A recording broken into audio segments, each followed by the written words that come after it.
Saatnya melangkah mudah dengan kartu kredit Genius. Seperti apa? Seperti dia, yang bisa ajukan dan aktifasi langsung dari aplikasi. Lupakanlah ribetnya semua form aplikasi. Atau seperti kakak ini, yang kartu kreditnya hampir overlimit. Santai, ingat bebas satu limit gak pakai sulit. Nah, bapak ini yang bisa ajukan 5 kartu kredit tambahan, sekalian untuk 5 anaknya. Kalau tante ini bebas bertransaksi dari cicilan saat belanjanya terlalu banyak. Dan pria ini yang tetap tenang meski baru kehilangan kartu kreditnya. Aman, karena dia bisa blokir dari aplikasi. Nikmati kemudahan kartu kredit langsung dari genggaman. Saatnya melangkah mudah dengan kartu kredit Genius. Say hi to Genius Co-Create, komunitas bagi pengguna Genius, tempat berkumpulnya digital city dari seluruh Indonesia, di mana suara kamu didengar. Di Genius Co-Create, kami saling bertukar inspirasi dan belajar hal baru. Kami saling terhubung untuk berbagi peluang. Dan kami berkreasi untuk mewujudkan ide-ide menarik. Bersama, kami ingin mewujudkan solusi life finance yang lebih baik untuk jutaan orang di Indonesia. Gabung ke Create.id sekarang.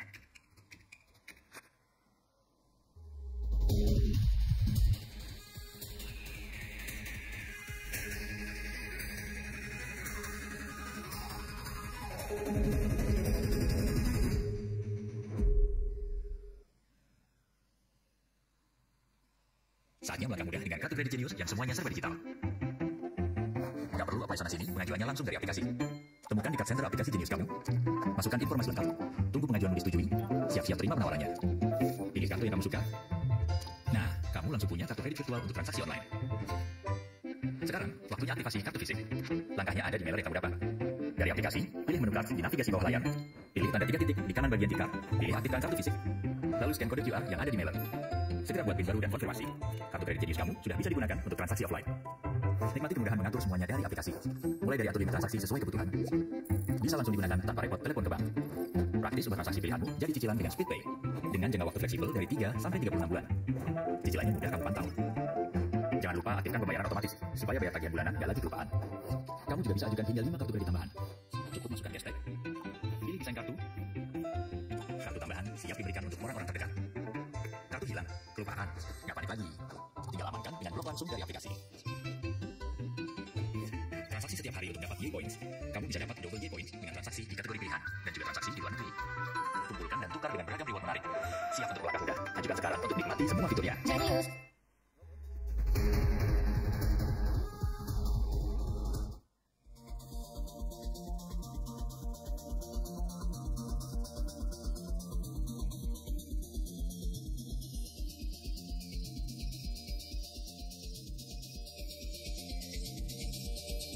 Selamat datang di Genius Co-Creation Week 2022. Acara ini bekerjasama dengan Semasa, Root 71 and Innovation Factory, OneShield, Semesta Academy, Samsung, serta Visa. Kamu sedang menghadiri sesi conference pertama yang berjudul Potential Recession, Preparation to Survive Future Crisis. Pastikan kamu menonton sesi ini sampai akhir, agar tidak ketinggalan informasi apapun. Selanjutnya, mari kita sambut host conference kita kali ini. Beri tepuk tangan meriah untuk Paskalis Kiswari, News Anchor Kompas TV.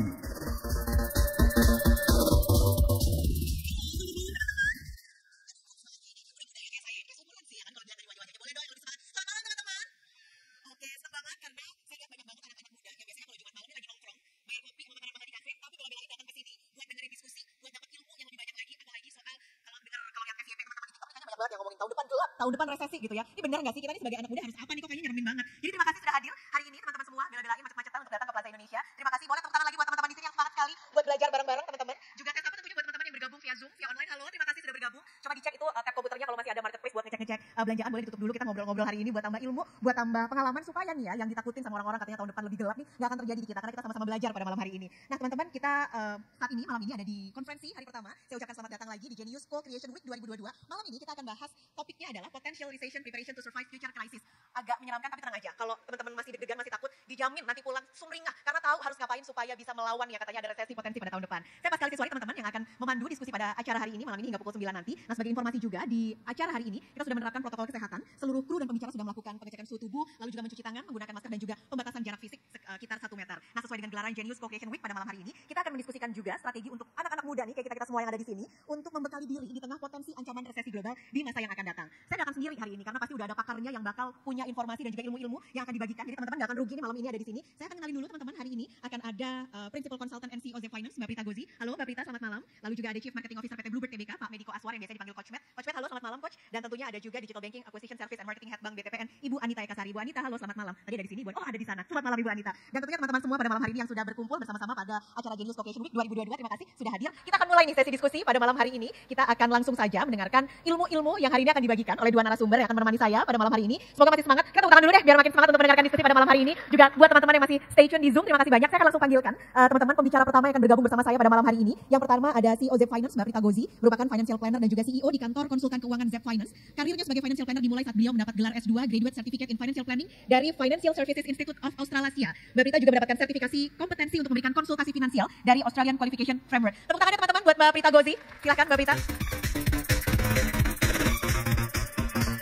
Oke, ini Mbak Prita sudah nemenin saya, boleh silakan duduk Mbak Prita. Terima kasih. Saya akan panggilkan pembicara kedua. Saya perkenalkan terlebih dulu, ada Pak Mediko Aswar, Chief Marketing Officer PT Bluebird Tbk. Sudah berpengalaman di bidang marketing di berbagai industri selama lebih dari 2 dekade. Sebelum menjabat sebagai CMO PT Bluebird Tbk, Pak Mediko menduduki jabatan sebagai Marketing Director di Grab dan juga Senior Vice President di XL Axiata, teman-teman. Nah, kini selain bertugas sebagai CMO PT Bluebird Tbk, Coach Matt, ini biasa dipanggil, juga berprofesi sebagai professional coach untuk mengembangkan potensi diri serta pertumbuhan bisnis. Dan pada tahun ini, Coach Matt juga telah meraih penghargaan Top 10 Best CMO dari majalah CEO Inside Asia. Boleh tepuk tangannya untuk Coach Matt? Boleh langsung bergabung bersama kita di sini? Oke, nah buat teman-teman nanti tentunya ini kesempatan yang belum tentu datang 3-4 kali karena bisa langsung nanya nanti ke Mbak Prita dan juga Coach Matt karena orang yang ada di sini siapin pertanyaan, kita akan ngobrol-ngobrol dulu nanti boleh tanya langsung kalau ada pertanyaan. Buat teman-teman yang di Zoom juga boleh loh ntar nanya, jangan lupa nanti tanyanya bisa langsung tulis di kolom Q&A, jangan lupa sebutkan nama lalu juga siapa narasumbernya dan pertanyaannya apa, nanti akan kami bacakan di akhir sesi diskusi pada malam hari ini. Kita langsung mulai aja teman-teman, diskusi dan ngobrol-ngobrolnya. Kalau ngelihat judulnya kayaknya agak deg-degan gitu ya karena sekarang kayaknya lagi banyak banget dibahas nih Mbak Prita dan Coach Matt. Resesi lah, lalu juga harga-harga pada naik lah sementara gaji kok nggak naik-naik nih. Nah, ini tentunya tips yang kita butuhin dari Mbak Prita dan juga Coach Matt. Saya mau ke Mbak Prita dulu. Pertanyaan pertamanya Mbak Prita. Ini kalau ngelihat kayaknya sekarang kan kondisi ekonominya memang harus diakui lagi nggak baik-baik nih. Harga-harga pada naik, kemarin BBM naik, lalu juga kayaknya kalau kita ke pasar bawa uang 100 ribu aja nggak cukup gitu. Nah, sebenarnya kalau lagi kondisinya kayak gini Mbak Prita, pertanyaan pertamanya, apa sih yang harus dilakukan teman-teman nih untuk menghadapi kondisi yang lagi seperti sekarang ini Mbak? Oke, Assalamualaikum warahmatullahi wabarakatuh. Lemes ya? Dingin soalnya, sama aku juga kedinginan. Tapi mudah-mudahan kita keluar dari sini nanti kita sama-sama menghangatkan hati. Ya, dompet kalau bisa. Pastinya. Sebelumnya aku pengen ngobrol dulu nih sama teman-teman karena tadi Mbak Riri tanya, apa sih yang harus kita lakukan? Nah, tips untuk beberapa orang itu akan pasti berbeda. Berbeda tergantung dari apa? Tergantung dari saat ini kita berprofesinya sebagai apa. Itu penting sekali karena memang setiap perbedaan profesi itu pasti ada sedikit perbedaan dalam apa yang perlu dipersiapkan. So, aku pengen tanya nih sama rekan-rekan semua teman-teman, anak-anak muda nih yang hadir di sini, yang di hari ini profesinya adalah gajian tiap bulan, boleh tepuk tangan. Gajian bulanan semua dompetnya lagi gendut-gendut ya hari ini ya? Iya, happy kayaknya ya, di balik maskernya kayaknya semuanya tersenyum lebar. Yang penghasilannya mungkin dari invoice cair, boleh tepuk tangan? Oke, semangat ya menunggu invoice cair. Aku doakan loh mas, ini hari Jumat ya, kita harus aminkan yang baik-baik. Nah, ternyata di sini kebanyakan teman-teman kita adalah karyawan yang memang memiliki penghasilan secara reguler. Apa sih sebetulnya hal-hal yang kita takutin? Orang kalau dengerin kata krisis itu yang dia takutin itu sebetulnya apa? Sebetulnya adalah kehilangan pekerjaan, itu yang paling pertama, betul nggak? Itu kayaknya kalau diobrolin tuh kayak nggak ada habisnya. Kayak aku bisa nggak ya masih tetap mendapatkan penghasilan? Kenapa? Karena memang sehari-harinya kita itu hidup kita itu memang datangnya dari penghasilan di mana kita bekerja dengan amat sangat happy dan amat sangat menyukai pekerjaan kita. Jadi tentu saja kita khawatir kalau misalnya mungkin nggak ya gitu saya misalnya tidak mendapatkan penghasilan lagi. Nah, karena kita punya kekhawatiran itu, maka kita perlu melihat apakah kekhawatiran itu berlebihan atau tidak. Kita coba lihat history lagi yuk. Tahun 98. Udah lahir? Ada yang belum 98 dulu? Gimana dong Pak? Coach Matt, ada 98 belum lahir? Saya pusing nih. Oke, 98 belum lahir. Yang udah lahir lebih banyak nggak? Alhamdulillah rabbil alamin. Oke, baik. Jadi tahun 98 itu kan kalau kita ingat sejarah ada krisis moneter tahun 98 betul. Pokoknya kalau lihat berita-beritanya tuh ya silakan browsing sendiri. Lalu 10 tahun kemudian tahun 2008 kita juga mendengar ada krisis subprime mortgage. Benar nggak? Aku waktu itu sering banget tuh baca-baca di TV-TV kayak Kompas segala macam ya gitu. Terus imbasnya ada nggak ke Indonesia? Adalah sedikit banyak. Tahun 2015 itu sempat ada krisis lagi di mana kemudian waktu itu pasar modal tuh sempat drop. Aku sering banget diundang sama Mbak Riri ke Kompas TV. Waktu itu buat segmen yang untuk ngobrolin bisnis. Nah, 2020 katanya pandemi. Terdampak nggak? Pertanyaan saya sederhana. How are you today? Are you fine? Are you good? Do we survive? Do we survive? Kurang gede. Do we survive? Tepuk tangan untuk kalian semua teman-teman. Artinya apa? Setiap krisis, ternyata kita tuh diberikan kemampuan oleh Tuhan Yang Maha Kuasa untuk belajar dari pengalaman. Kalau kita nggak belajar dari pengalaman, itu masalahnya kita ya. Udah tahu begitu, gitu. Harusnya kan gimana? Apa sih sebenarnya benang merah dari pengalaman dari 98, 2008, 2015, 2020? 1. Enough cash. Enough cash itu adalah pelajaran yang paling berharga yang bisa kita tarik kesimpulannya dari semua krisis tersebut. Masalahnya saat dengar enough cash, narasi orang adalah, berarti saya pakai duit ya mbak ya, tunai, aku taruh nih di dalam berangkas di lemariku gitu. Ya bukan, enough cash itu sebetulnya adalah bagaimana kita memiliki aset liquid yang mudah dicairkan. Kalau apa? Ya kalau kita perlu. Kalau misalnya takdir mengatakan bahwa, memang kamu harus mengalami PHK dulu sementara, misalnya begitu. Dengan adanya enough cash kita bisa bernapas. Atau kamu takdirnya adalah sakit dikit nih gitu. Dengan enough cash kita bisa berobat. Atau misalnya takdirnya adalah, itu ada yang jual saham murah banget loh. Dengan enough cash kita bisa beli, betul nggak? Artinya pelajaran pertama yang perlu kita persiapkan adalah have enough cash sesuai dengan kebutuhan Anda. Nomor 2, yang kita mesti sadar adalah kita selama ini sebetulnya sudah benar nggak dalam menata diri kita saat kita berkonsumsi. Itu mestinya menjadi pelajaran berharga. Apa sih yang pandemi kemarin tahun 2020 banyak mengajarkan kepada kita dan terutama diri aku sendiri? Have empathy. Itu menurut aku penting banget. kita mungkin beda-beda ya. 2020 dampaknya lain banget. Ada yang malahan tiba-tiba tajir, auto tajir. Ada yang benar-benar sampai ya Allah mbak susah banget hidup gue, ada yang gitu. Macam-macam. Tapi terus kita sangat terpapar dengan media sosial dan lain-lain. Every time we want to post something, have empathy. If you want to consume something, be wise, bijaksana. Kenapa? Because you never know, yang namanya juga roda kehidupan ya. Kita nggak tahu nanti kita ada di mana. So, it's very important, itu juga pelajaran berharga untuk aku. Pada saat kita berkonsumsi, jangan pernah mengkaitkan dengan emosi. Kita seringkali konsumsi karena emosi. Contoh, putus cinta, emosi, terus jadi konsumsi. Kedinginan, langsung pengen makan apa? Indomie. Padahal kalau kedinginan mah pakai jaket, bener gak sih? Kenapa juga diasosiasikan dengan beli mie rebus kayak begitu? Ya gak sih? Maksudnya sometimes we do having a transaction, berkonsumsi karena emosi kita. Itu yang harus kita kendalikan. Karena sebetulnya itu ilmu yang paling dahsyat buat kita nanti menghadapi retirement kita kelak. Jadi itu sebenarnya pelajaran berharga banget buat kita semua. Yang terakhir, ini sebenarnya memang patut dipahami. Karena yang dikhawatirin orang itu kan sebetulnya tingkat suku bunganya naik. Kalau tingkat suku bunga naik itu memang orang-orang yang memang punya terlalu banyak pinjaman, itu pasti dia khawatir. Karena takut cicilannya itu tiba-tiba naik gitu loh. So sebenarnya bukannya tidak boleh punya pinjaman, tetapi kita lihat, oh kemampuan finansial kita kira-kira adanya di mana. Kalau misalnya saya bekerja, oke, saya punya penghasilan sekian, saya sebenarnya sanggupnya nyicilnya berapa. Jadi pun kalau misalnya nanti suku bunga naik, cicilan kita harus naik, kita masih mampu untuk tetap membayarkannya. So itulah 3 hal yang menurut aku penting banget untuk teman-teman persiapkan. Number 1 is enough cash. Kedua adalah kita berkonsumsi dengan bijak. Yang ketiga, mengelola pinjaman sesuai dengan kemampuan finansial kita. Oke, kata kuncinya berarti survive. Bukan hanya kita di sini yang survive, tapi kalau krisis biasanya perusahaan juga harus survive. Benar kan Coach Matt? Gimana caranya? Karena kayaknya itu tadi di 98, 2008, udah nggak 10 tahun lagi, tiba-tiba 2015 ada krisis. Makin pendek lagi 2020. Sekarang katanya 2023. Mudah-mudahan nggak terjadi ya Coach Matt. Ini tuh teman-teman mungkin ada yang terinspirasi sekarang mau buka bisnis juga mau buka usaha. Sebagai salah satu perusahaan transportasi yang besar ya Coach Matt, Bluebird, dan sudah bertahan nih Coach, terbukti gitu sampai sekarang bertahan di 2022 ini Bluebird. Boleh nggak cerita Coach Matt untuk menghadapi pasang surut lalu juga krisis yang terjadi? Gimana sih Coach Matt? Boleh ceritain Coach? Ya, sebelumnya saya menyapa semua rekan-rekan dulu ya. Selamat malam. Tetap semangat walaupun kedinginan. Tetap banget kedinginan. Jadi Bluebird kan sudah 50 tahun. Jadi tahun ini persis kita 50 tahun dan memang kalau bicara tentang krisis sih udah beberapa kali ya gitu kan ya. Dan 6 tahun terakhir itu krisis yang paling mengganggu kami itu adalah pertama pada saat ride hailing masuk ya. 2016 gitu kan ya, masuk ada beberapa pemain. Kebetulan saya juga di sisi sana yang mendisrupsi gitu kan ya. Kemudian pada saat pandemi. Jadi 2 kali dalam waktu kurun 6 tahun gitu kan ya. Nah, sebenarnya bukan cuma itu yang tadi Mbak Prita bilang 98 pernah, 2008 pernah gitu kan ya. Buat kami 2016, 2017, 2018 terjadi lagi, baru mau bangkit 2020 pandemi ya. Nah, balik lagi sebenarnya ke kita sebagai pelaku bisnis, kita sebagai manusia yang memang hidup di dunia yang memang selalu nggak menentu ya. Krisis itu atau perubahan itu selalu merupakan bagian dari hidup ya. Nah, bagaimana cara kita menyikapinya? Ya, itu yang penting. Jadi kalau di Bluebird kita memang ada 2 value yang kita punya ya, yaitu adalah pertama adalah service excellence gitu. Jadi kita memang punya satu nilai yang kita kembangkan gitu ya, baik untuk pengemudi kita maupun karyawan kita, bahwa kita harus sebisa mungkin menempatkan customer itu sebagai yang nomor 1 ya. Bagaimana kita menempatkan layanan itu yang terbaik buat customer kita itu satu. Yang kedua adalah growth mindset ya. Jadi growth mindset di mana kita tahu bahwa perubahan itu akan selalu pasti ya. Tinggal gimana caranya kita siap gitu menghadapi perubahan ya. Sehingga kedua itu menyebabkan kita selalu berusaha terbuka dan adaptasi dengan segala macam perubahan ya. Jadi kita nggak begitu aja. Jadi kalau nggak kita nanti akan terlena gitu ya, terlena dan jadi complacent terhadap keadaan dan nggak siap kalau misalnya ada perubahan gitu ya. Terutama pada saat ride hailing masuk itu kan kebingungan tuh pemain tradisional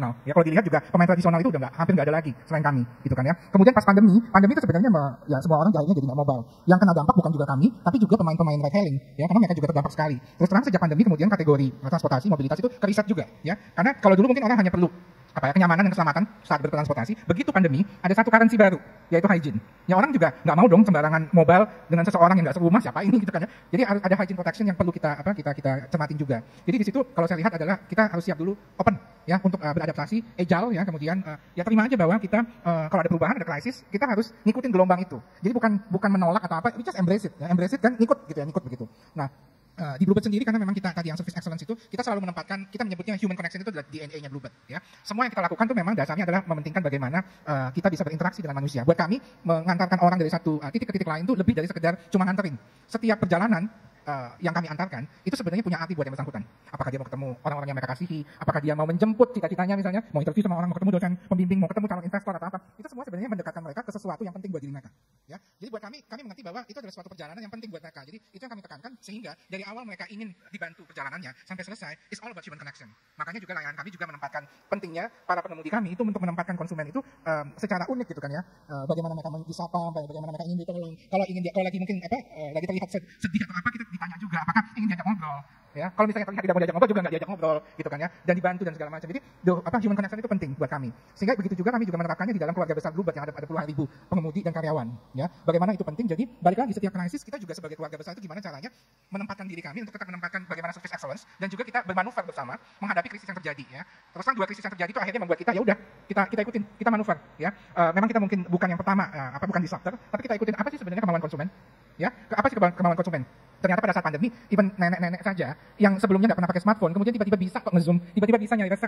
Semua orang tiba-tiba yang dulu mungkin menolak digitalisasi, pandemi itu memaksa digitalisasi. Ya apalagi kami gitu kan ya. Ya udah kita embrace aja, tapi dengan menekankan apa? Apa sih kekuatan Bluebird yang orang yang tidak punya? Ya? Jadi kita tetap fokus kepada kekuatan kita, tapi mengikuti perkembangan perubahan zaman, perkembangan konsumen. Jadi balik lagi buat kreator tadi ya, atau para teman-teman yang apakah jadi pengusaha, apakah masih menjadi karyawan, kita juga harus menyikapi bagaimana kita menyikapi perubahan yang terjadi gitu kan ya, perubahan yang terjadi, adaptif, kemudian ya bagaimana caranya kita beradaptasi dengan perubahan itu penting sekali buat kita. Dan itu sebenarnya bisa banget diaplikasikan bukan hanya perusahaan sebesar Bluebird kan Pak? Bukan. Teman-teman yang punya skupnya UMKM itu pasti. Iya, jadi kan makanya kalau saya melihatnya adalah fokus kepada apa sih kekuatan diri kita. Ya, saya bilang adalah kita harus tahu pada saat krisis, kenali diri kita. Sebenarnya kenali diri kita mau krisis mau enggak, harus kita kenal diri kita. Kenapa? Penting itu kita mengetahui kekuatan kita, ya, dan juga area yang di mana kita lemah. Pada saat krisis tadi Mbak Prita kan bilang cash itu penting banget ya, baik sebagai pribadi maupun sebagai perusahaan. Bagaimana kita mengelola keuangan supaya kemungkinan potensi di mana revenue kita mungkin berkurang, tapi kita tetap harus punya cash yang cukup untuk menjalankan bisnis kita. Ya, jadi itu penting dan kita juga harus mengenali sebenarnya kunci ya kalau saya lihat adalah kesuksesan orang-orang atau perusahaan yang bertahan pada saat masa krisis itu adalah mereka bisa secara cermat mengimbangi antara defensive mood atau offensive. Defensif apa offensif apa? Kalau defensif adalah semua kayaknya rasanya pesimis gitu ya. Pesimis berarti harus cut ini, left off orang atau apa, itu pesimis, defensif ya. Kalau offensif adalah orang-orang yang mungkin kecenderungannya adalah melihat segala sesuatu itu adalah setengah penuh ya, very positif. Ayo kita invest segala macam gitu. Tapi di masa krisis kita harus tahu membalance keduanya. Bagaimana kita mengontrol supaya cash flow itu tetap ada, cash kita terjadi, tapi hati-hati tidak berarti bahwa kita harus lay off ya. Ada banyak cara selain lay off. Kadang-kadang orang udah lay off aja, kurangin apa segala macam. Enggak, kita harus berpikir inovatif bagaimana kita dalam keadaan sulit bisa mengendalikan keuangan ya dengan beberapa cara kreatif. Tapi jangan lupa kita juga harus memikirkan pada saat krisis justru kita harus investasi ke masa depan. Tadi kan diomongin tuh sama Ibu Erika ya, bahwa kita harus ya deliver today's promise, but prepare for the future. Ya, jadi jangan lupa untuk investasi. Ya, karena apa? Pada akhirnya seperti pelajaran bahwa setiap kali krisis pasti akan ada akhirnya. Jangan lupa pada saat krisis berakhir, kita juga harus meneruskan usaha kita. Dan kalau kita tidak invest sama sekali di masa krisis itu, pada saat udah di cover kita ketinggalan. Jadi balance antara defensif sama ofensif itu harus ada, dan kenali diri kita. Karena ada, kayak saya tahu, saya itu tipenya yang mana, lebih defensif atau ofensif. Ya, dengan pemikiran bahwa saya harus ngebalance keduanya. Jadi saya harus aware terhadap diri saya.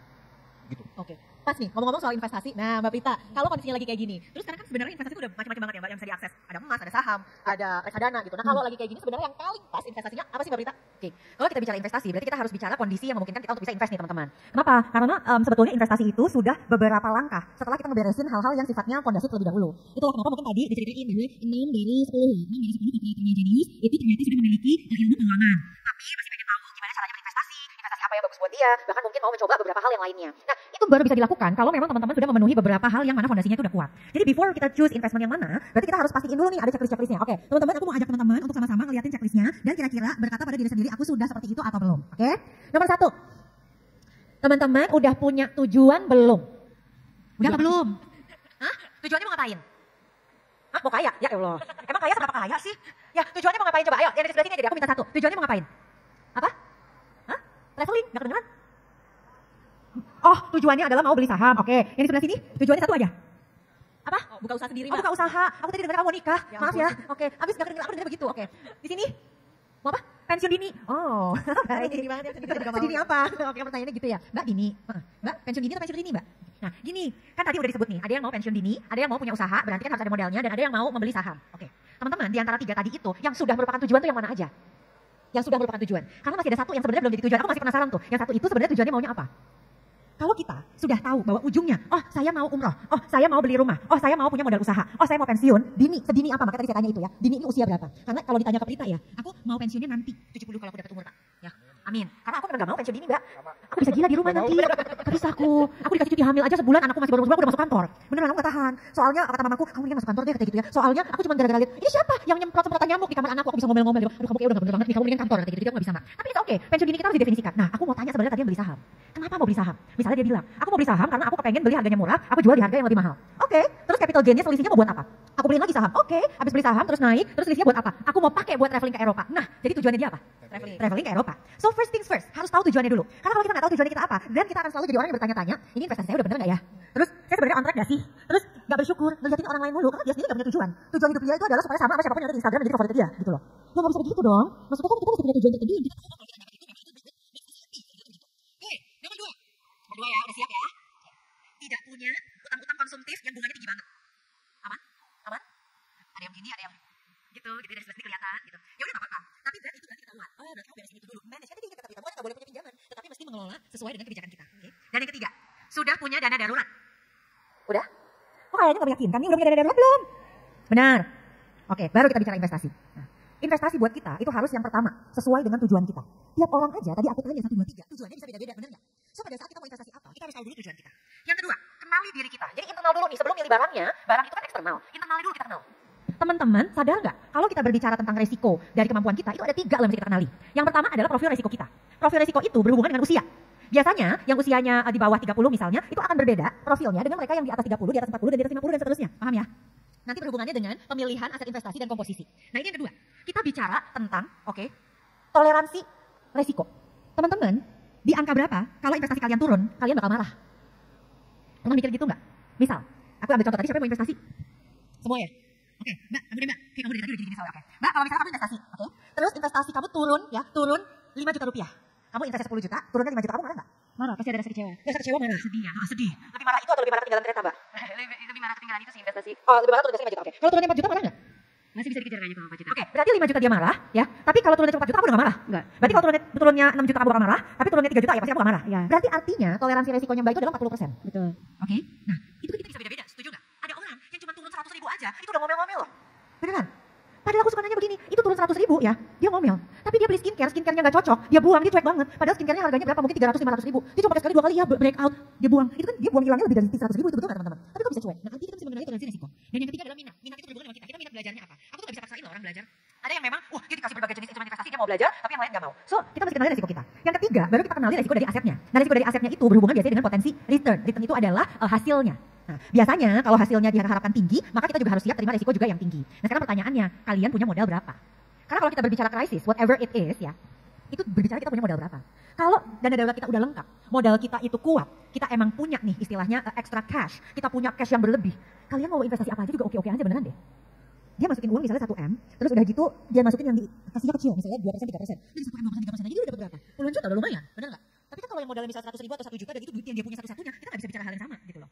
Jadi artinya setelah kita tahu itu, terakhir adalah modal kita punyanya berapa teman-teman. Kalau modal kita, let's say, misalnya kita bicara under 100 juta, maka mungkin yang make sense itu adalah reksadana. Karena reksadana itu dikelola oleh manajer investasi dan teman-teman bisa memiliki opsi yang banyak. Jadi kalau kita bicara dana lebih dari 100 juta rupiah, kita bisa bicara jenis aset-aset yang jauh lebih banyak lagi. Gitu Mbak Riri. Jadi benar-benar personalize dan jangan lupa evaluasi dulu ya Mbak Prita. Nah, Coach Matt tadi ada satu dari teman-teman yang di sini tujuannya mau buka bisnis nih. Nah, kalau menurut Coach Matt dari pengalaman yang sudah Coach Matt lakukan juga, kalau lagi kondisinya kayak gini, pas nggak sih buka bisnis sekarang? Mending mulai sekarang atau nunggu kondisinya baik-baik aja? Boleh bagi tipsnya nih Coach Matt. Kalau saya bilang sih dalam setiap kondisi itu walaupun krisis itu pasti ada opportunity ya. Lihat aja sebenarnya dari 2,5 tahun lah kita mengalami pandemi. Itu banyak banget sebenarnya bisnis baru yang tumbuh gitu kan ya. Tiba-tiba aja waktu itu kan pada saat kita semua mobile ya, mobilitas kita terhenti ya sehingga semua orang berada di dalam rumah ya. Itu macam-macam kan kayak home industry itu keluar. Saya aja ya waktu itu memang nggak bekerja di korporasi gitu kan ya. Kebetulan saya memang lagi menekuni waktu itu jadi professional coach gitu kan ya. Saya aja bisa mengeluarkan home industry waktu itu karena saya iseng-iseng almarhum istri itu dulu punya resep bikin pempek gitu kan. Terus saya buat terus dicoba orang laku jualan jadinya ya. Dan saya ingat banyak teman-teman yang juga begitu ya. Jadi tiba-tiba ada peluang bisnis ya kemudian ditangkap aja gitu kan ya. Jadi sebenarnya buat saya adalah bagaimana caranya kita bisa melihat opportunity, peluang yang ada. Karena dalam setiap krisis itu pasti ada perubahan ya, perubahan behavior konsumen atau juga tiba-tiba ada sesuatu kebutuhan dari konsumen. Nah, sebenarnya kan kita sebagai pelaku bisnis itu harus tahu dan bisa melihat peluang, ada apa sih kebutuhan konsumen atau perilaku konsumen yang sekarang belum ada solusinya. Nah, itu yang harus kita tangkap. Jadi buat saya sih bukan masalah krisis atau enggak, tapi begitu kita melihat ya, ada peluang bisnis yang kita bisa tangkap dan memang itu kekuatan kita ya. Satu hal adalah kekuatan kita bukan. Jadi jangan juga mentang-mentang ada peluang kemudian FOMO nih. Fear of missing out, semua orang buka-buka kopi ya. Tiba-tiba padahal itu bukan kekuatan saya ngikut. Nah, itu jangan ya. Tapi kita juga harus sesuaikan dengan kemampuan kita. Sebenarnya kekuatan kita apa sih? Kita makanya tadi penting banget apapun kenali diri kita sendiri. Kekuatan kita apa? Misalnya kalau kita udah punya bisnis pun, kita harus melihat ini kekuatan saya, proposition saya itu apa ya. Nah, kekuatan itu bisa nggak begitu ada perubahan krisis atau apa tuh bisa nggak kita divert gitu lah ya. Divert ke sesuatu yang menjawab kebutuhan baru gitu kan ya. Tapi jangan FOMO, jangan juga ngikut-ngikut. Jangan juga berusaha sesuatu yang sebenarnya keluar dari ini kita. Karena ada faktor risiko di situ sama kayak investasi tadi. Kita harus memikirkan itu kekuatan kita atau enggak. Sama contohnya kayak Bluebird ya. Bluebird pada saat mobilitas menurun, tentunya orang jadi akhirnya lebih suka tinggal di rumah ya. Tapi mereka tetap membutuhkan item-item yang mana akhirnya kan kebanyakan orang menggunakan food delivery, kemudian segala macam logistik. Kita pun Bluebird masuk ke logistik dengan Bluebird kirim. Karena akhirnya orang ngirim barang gitu kan ya. Dan kita punya armada yang nggak juga begitu produktifnya pada saat itu kita gunakan untuk mengirimkan barang. Kemudian kita juga tahu ya pada saat pandemi, terutama di beberapa kasus di mana kasusnya sangat naik gitu kan ya. Ini insight juga kita tahu bahwa orang tuh banyak penderita COVID gitu ya. Keluarganya aja nggak mau nganterin ke rumah sakit. Ada peluang di situ ya, dan kita langsung tangkap bahwa nggak ada satu orang, even keluarga aja kadang nggak berani mengantarkan penderita COVID ke rumah sakit. Dan kita buat armada Golden Bird Special Care yang memang khusus mengantarkan itu. mengantarkan pasien-pasien ke ke rumah sakit atau apa untuk dirawat atau apa. Dan pada saat itu ya orang akhirnya appreciate juga gitu kan. Jadi kita harus bisa melihat apa sih kebutuhan yang ada, dan sangat percaya dalam kondisi krisis manapun, mau apapun lah bentuknya resesi, pasti akan muncul suatu perilaku konsumen yang membutuhkan menjadikan mereka butuhkan sesuatu solusi. Kalau kita bisa tangkap, kalau kita bisa tahu bahwa itu kita sesuatu dalam kapabilitas kita, tangkap. Tapi kalau enggak, ya enggak ya, kita harus berhitung kayak Mbak Prita tadi gitu loh. Ini kapasitas kita untuk ini atau enggak. Jadi buat saya sih kalau ngelihat ada opportunity, tangkap ya. Nah, penting banget buat kita untuk memang adaptif dan agile untuk tahu sebenarnya apa sih yang lagi berubah. Karena kebutuhan konsumen itu makin lama makin beda gitu ya. Enggak pernah statik, selalu dinamis, dan makin lama konsumen kita makin segmented. Kayak Mbak Prita aja bilang, baru nanya ada 3 orang, investasinya beda-beda. Konsumen sekarang beda-beda. Bluebird pun juga kita juga tahu bahwa semakin micro segmented. Komunikasi kita aja sekarang beda-beda. Offering yang kita tawarkan ke orang-orang beda-beda juga. Karena kita tahu setiap orang punya kebutuhan yang berbeda. Setiap orang juga punya definisi yang berbeda. Kayak tadi kan, cukupnya itu apa gitu kan? Cukup setiap orang beda. Dan kita juga tahu yang dimaksud dengan aman dan nyaman buat A bisa jadi beda dengan B. Nah, jadi itu kita siasati dengan kenali diri kita sendiri, adaptif dan agile, selalu melihat peluang yang ada dekat dengan konsumen ya. Karena setiap krisis pasti melahirkan suatu perilaku yang berbeda, dan itu harus kita tangkap. Dan peluang ada di mana-mana ya. Peluang ada di mana-mana. Dan balik lagi sebenarnya agak mirip nih, personalize dan juga evaluasi lagi tadi kayak investasi sama aja sebenarnya ternyata buka bisnis. Nah teman-teman ini karena sudah mendekati jam 20.30, saya mau kasih kesempatan buat teman-teman di sini yang mau tanya ke Coach Matt dan juga Mbak Prita, dan juga nanti buat teman-teman yang di Zoom, yang di online, boleh juga nanya, jangan lupa tanya, boleh di kolom Q&A, nama narasumber yang mau ditanya dan pertanyaannya apa. Saya kasih kesempatan dulu yang ada di sini, mungkin satu penanya dulu atau 2 penanya, saya buka, boleh Mas, nama, pertanyaannya apa? Silakan Mas, boleh berdiri. Selamat malam. Saya senang banget bisa ikut acara Co-Creation ini baru pertama kali, walaupun saya sudah ikut gabung di klub ini dari 2020. Karena bagi saya, sebenarnya berbicara tentang investasi itu bukan uang aja untuk dapat kita survive.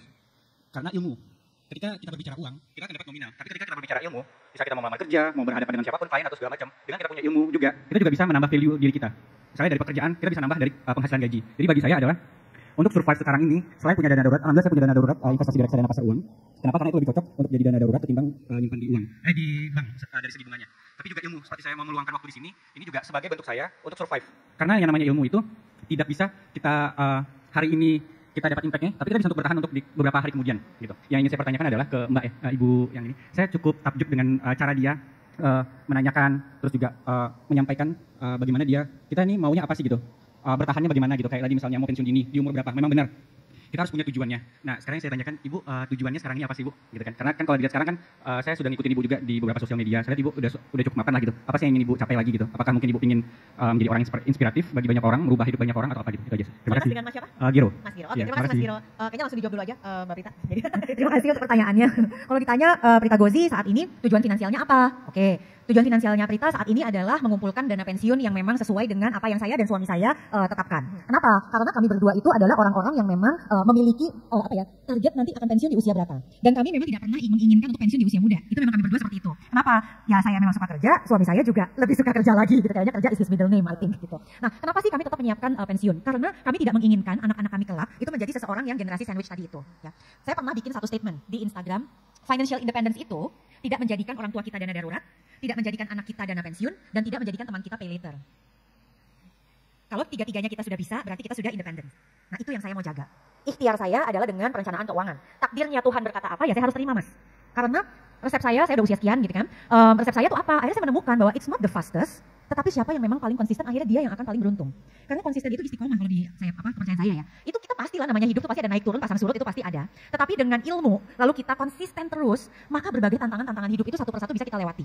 Saya pernah bikin juga di Instagram. Saya nggak kayak creator-creator lain yang umur 20-an udah pada punya intan-intan, tapi saya diajarin sama suami saya untuk jangan ngiri dengan mereka yang 20-an udah punya ini itu. Biarin itu rahmat Tuhan buat mereka. Kita beda. Tapi rupanya kami bersumber pada satu income aja. Jadi suami saya kerjanya cuma satu income, saya juga waktu itu satu income. Bisa kok mencapai tujuan-tujuan finansial kami. Apa contohnya? Ini bukan sombong ya, tapi izin Allah gitu. Alhamdulillah punya rumah, udah lunas. Alhamdulillah udah haji. Alhamdulillah dana pendidikan anak terpenuhi. Tapi itu tidak instan. Itu ke proses, perjuangan. Dimana perjuangan itu pasti godaannya banyak banget. Dan setiap mau naik juga bisa aja ketarik lagi sama Tuhan. Berarti saya lagi diingetin nih, nggak boleh takabur, nggak boleh apa. Tapi kalau kita ikhtiar Mas, pertolongan itu selalu pasti ada. Itu yang saya mau kasih tahu. Jadi financial planning itu is not about siapa yang mau jadi kaya paling cepat, tetapi how kita mencapai tujuan-tujuan finansial kita satu demi satu. Dan untuk itu nggak perlu kalau gini, ada yang sukanya hustle, silahkan. Ada yang nggak suka hustle, bisa kok gitu. Tetapi kamu mesti sabar, udah itu aja. Kalau ditanya apa yang masih pengen saya achieve, saya tuh dari dulu sampai sekarang Mas pengen punya sekolah. Karena cita-cita masa kecil saya sebenarnya jadi guru. Dulu tuh saya nari balet teman-teman. Jadi saya tuh dari dulu pengen jadi guru balet, pengen punya sekolah balet. Tetapi kayaknya udah nggak mungkin punya sekolah balet. Jadi cita-cita saya adalah masih kepingin punya sekolah keuangan. Itulah sebabnya kenapa diminta untuk membangun bisnis keluarga, yaitu Z Finance. Saya lakukan sepenuh hati, berbagai tantangan luar biasa, terus-terusan. Bootstrap, no investors, we survive for 13 years. Alhamdulillah kita nggak perlu, istilahnya, alhamdulillah juga nggak pernah kasus-kasus aneh-aneh karena kita integrity itu kita pegang teguh. Karena apapun Mas, mau kita bicara personal branding atau apa, itu kemasan Mas. At the end yang di tengah-tengah itu adalah integrity kita. Dan my value and integrity adalah pengen ngasih ke orang. Kalau saya pengen ngasih ke orang, maka saya mesti keisi. Saya sukanya adalah ngajar. Jadi dari dulu sampai sekarang ngajar itu selalu the heart of my everything gitu loh. Jadi bukan karena saya pengen terkenal, pengen kaya raya, pengen enggak. I love to ngajar. Sekarang pun saya jadi dosen. Ditanya gajinya berapa, waduh apa sih? Jujur senyum-senyum aja gitu loh. Tapi I love it gitu loh. Jadi kalau ditanya seperti itu, ya itu saya tidak pernah menang award apapun, jadi tokoh inspiratif dan apapun. Tapi Mas, tahun ini saya mendapati bahwa anak pertama saya membuat karya tulisnya itu tentang bagaimana pengaruh motivasi berinvestasi terhadap angkatannya dia di SMA-nya dia. Di situ saya tahu bahwa dia look up to me. And then kemarin saya kaget, putri saya yang di SMP kelas 3 minta supir saya untuk ngeprint poster. Lalu supir saya nanya, Bu ini udah benar belum dia foto? Saya kaget. Posternya itu ternyata adalah poster untuk teks inspiratif. Dan siapa yang dia pilih untuk itu? Ternyata saya. Bukan seorang menteri, bukan seorang apa, saya bukan siapa-siapa. For me, bukannya saya mau saya nggak dapat award dari lembaga-lembaga muda, I don't care. But when apa yang saya kerjakan itu ternyata diakui oleh anak-anak saya dan menjadi inspirasi mereka, I think it's more than enough. Everything makes sense. Itu buat saya. Buat orang lain saya nggak tahu. Kira-kira seperti itu. Thank you banget Mbak Prita. Kita teman-teman ini karena ada pertanyaan juga dari teman-teman yang di online. Saya ke pertanyaan dulu dari teman yang di online. Ini untuk Coach Matt. Pertanyaannya Coach Matt. Ini kayaknya banyak banget sekarang anak-anak muda yang mulai terjun ke bisnis. Semenjak pandemi juga mulai banyak yang bermunculan. Nah pertanyaannya, ada tips nggak sih buat teman-teman nih yang baru merintis bisnisnya, yang lagi berjuang supaya tetap optimis nih Coach di tengah apapun yang akan terjadi ke depannya. Silakan Coach. Ya, sebenarnya mulai selalu dari diri sendiri ya. Penting banget buat saya adalah increase our self awareness. Kenali diri kita sendiri ya. Apa sih yang jadi kekuatan kita? Apa sih yang jadi mungkin akan jadi pemain buat kita juga. Selalu kenali diri sendiri dan kita tahu pasti apa sih yang kita capai. Itu kita bisnis apa?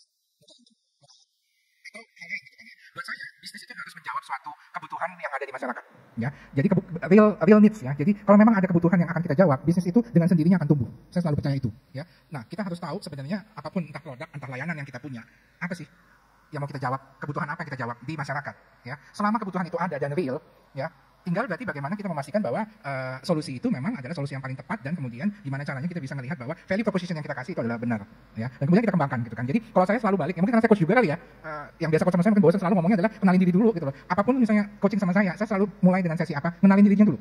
Itu jangan jauh kemana-mana. Misalnya saya mau sukses, oke. Sebelum kamu mau sukses, kenalin dulu yuk diri kita. Terus kamu mau ngapain? Sukses itu apa? Karena tiap orang beda. Ada sukses adalah kaya. Ada sukses adalah seperti Mbak Prita tadi. As simple as adalah, ya gue punya tujuan yang seperti ini gitu loh. Ya, dan senang ngajar misalnya, kayak gitu. Dan kita punya value-value tertentu yang kita believe. Nah, karena kalau kita udah tahu tujuan kita kemana, value apa yang kita punya, ya, nah itu yang bisa akan menjadikan bekal. Saya selalu percaya setiap orang itu akan sukses kalau dia fokus ke kekuatannya, bukan ke kelemahannya. Ya, jadi Tiger Woods tuh pernah, tahu Tiger Woods ya, golf nomor 1 used to be. Dia pernah dalam satu masa dia minta ke coachnya itu untuk fokus ke sesuatu yang menjadi kelemahan dia.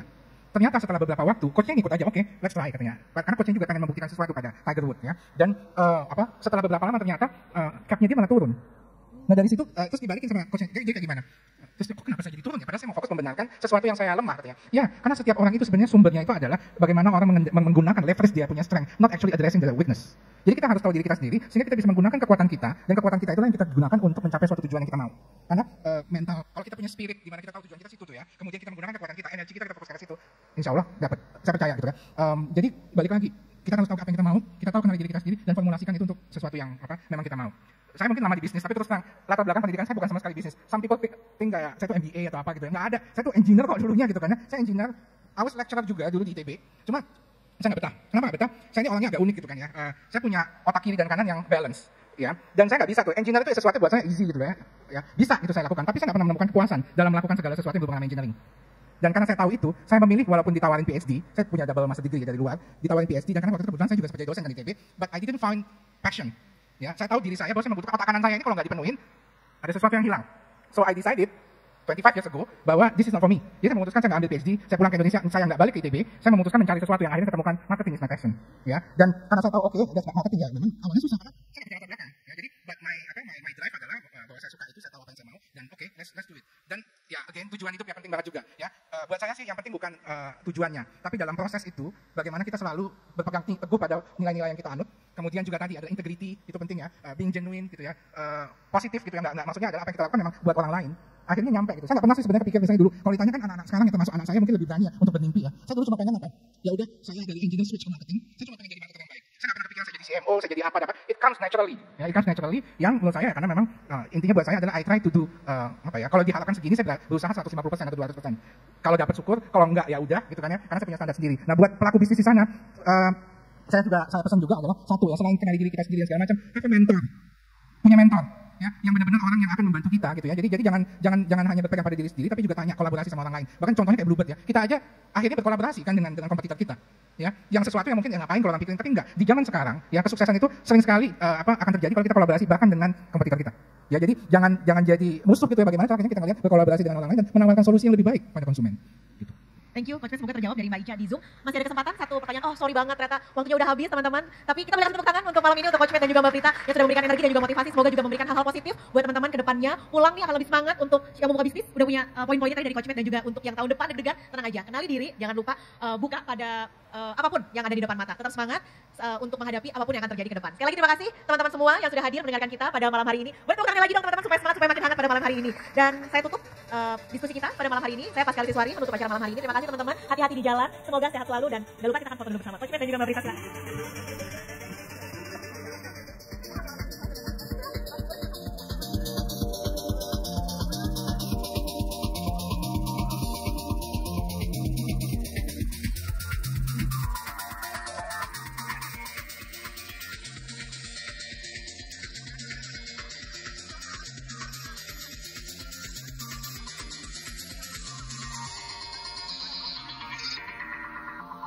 Teman-teman boleh berdiri bareng-bareng, kita foto dulu ya sama-sama. Oke.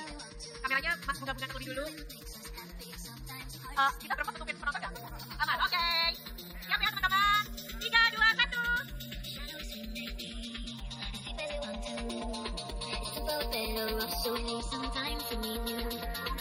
Oke. Thank you teman-teman semua. Sampai ketemu lagi. Sampai jumpa. Thank you. Terima kasih telah berpartisipasi di sesi conference Potentialization Preparation to Survive Future Crisis. Berbagai sesi menarik masih akan menunggu besok di Genius Conference and Talks. Para pembicara dan juga ahli di bidangnya akan membicarakan mengenai online dating, self-love, serta balancing environmental preservation and local economy. Teman-teman masih bisa mengunjungi dan berbelanja di brand-brand lokal pada area market sampai dengan hari Minggu 30 Oktober 2022. Terdapat lebih dari 20 tenan brand lokal yang bisa kamu kunjungi di The Warehouse Plaza Indonesia, yaitu OVN, Kelly & Co, Glen & Kind, Yudia Home, Hibi, Inikelato, Fala Athletics, Moon Pancake, Namalaka, Booth Merchandise Semasa dan Genius, dan masih banyak lagi. Selain itu, Semasa di Genius Co-Create mengadakan promo khusus buat kamu. Berbelanja dengan akumulasi 1 juta rupiah dengan pembayaran menggunakan kartu kredit Genius akan mendapatkan voucher e-wallet senilai Rp150.000. Pastikan kamu tidak ketinggalan besok di Genius Co-Creation Week 2022. Terima kasih dan sampai jumpa besok.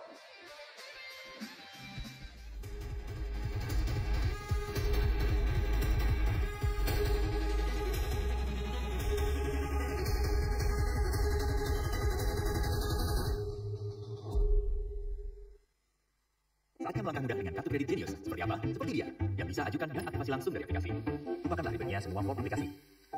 Atau seperti kakak ini, yang kartu kreditnya hampir overloaded.